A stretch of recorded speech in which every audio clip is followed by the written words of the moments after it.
Hello everyone, welcome to the next session on ANSYS Workbench tutorials. In this session, we will analyze a concrete column for its static structural analysis. We will start by double-clicking on Static Structural module. We'll first go to Engineering Data and double-click.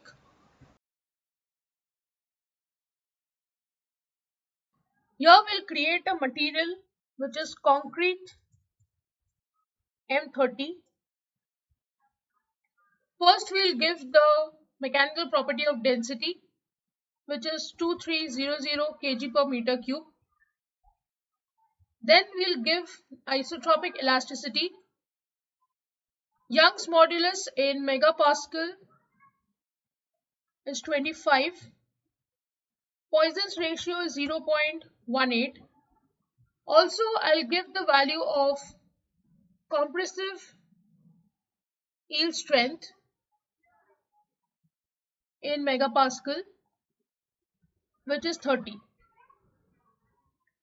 Next, I'll go to project and update project. Next, I'll go to geometry and right click. New design modular geometry.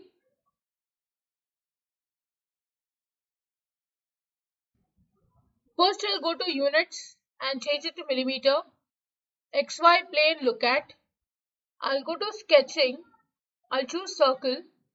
I'm drawing a circular column. I'll give it dimension. The diameter is 500 mm, which is 50 centimeter. I'll click on look at such that it comes to the center again. I'll go to modeling and choose extrude.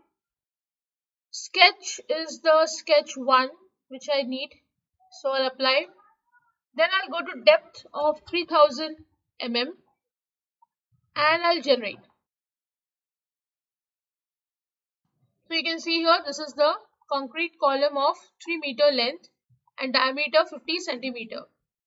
Once this is done, I'll close it.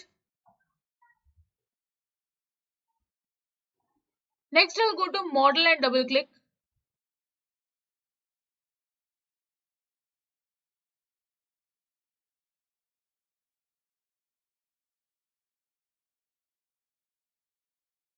I'll first go to geometry and click over here. I'll go to solid. I'll change the material to concrete M30. Then I'll go to mesh and I'll directly generate the mesh with the default size. You can change the mesh size as per your requirement. Next, I'll go to static structural. We are going for a simple compressive test on this concrete column. So I'll right click here, insert, fix support at one end, apply.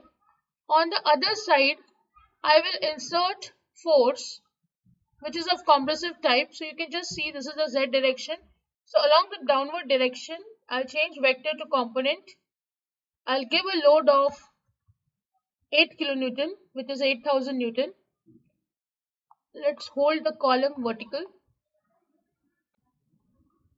Then I'll go to solution, right click, insert deformation total. I'll right click and insert deformation directional. I want to see the deformation along the Z axis. Then I'll right click and insert strain equivalent. Also I'll right click and insert stress equivalent. Then I'll go to solution and solve.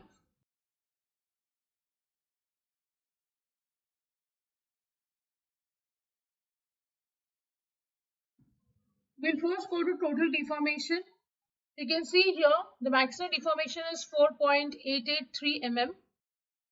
Now for this column, which is 3 meter long, 4 mm is a fair value. So you can just animate and check this result. If you don't want to see the mesh, what you can do is you can go to edges and select no wireframe.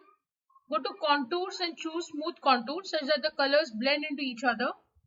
If you want to see the band, it is fine. You can just go to contour band so that you can see for what distance, what is the deformation. Minimum deformation is here, which is fixed, and where you have applied the load, there the deformation is going to be maximum. Then we'll go for directional deformation along the z-axis. So you can see here these are the values. Then we go for strain. You can see the strain highest value is 0.0017586. Now the color is orangish over here, which is of this type. So the value will vary from 0.001625 to 0.0016918. And this red color is over here, as you can see. You can click on max min to see where the value is maximum and where it is minimum. You can animate and check the result. It will be of the same type as that of the total deformation. So we can just click on max min if we don't want to see this deformation. Then I'll go to equivalent stress. The highest value of stress is 0.0439 megapascal. Again, the value is very small. So you can just check. You have given the value of yield compressive stress as 30 megapascal. So if it is yielding at 30, your stress value is quite low. So the concrete is actually very safe under this load. Now if you want, you can increase the load and you can check for the result. So I'm giving you just an example of a concrete column under some kind of compressive load. With this, I end the session. I hope you have understood the analysis. If you have any doubt, please write to me in the comment section. Don't forget to like, share and subscribe to the channel. Hit the bell icon for latest video updates. See you in the next session. Thank you.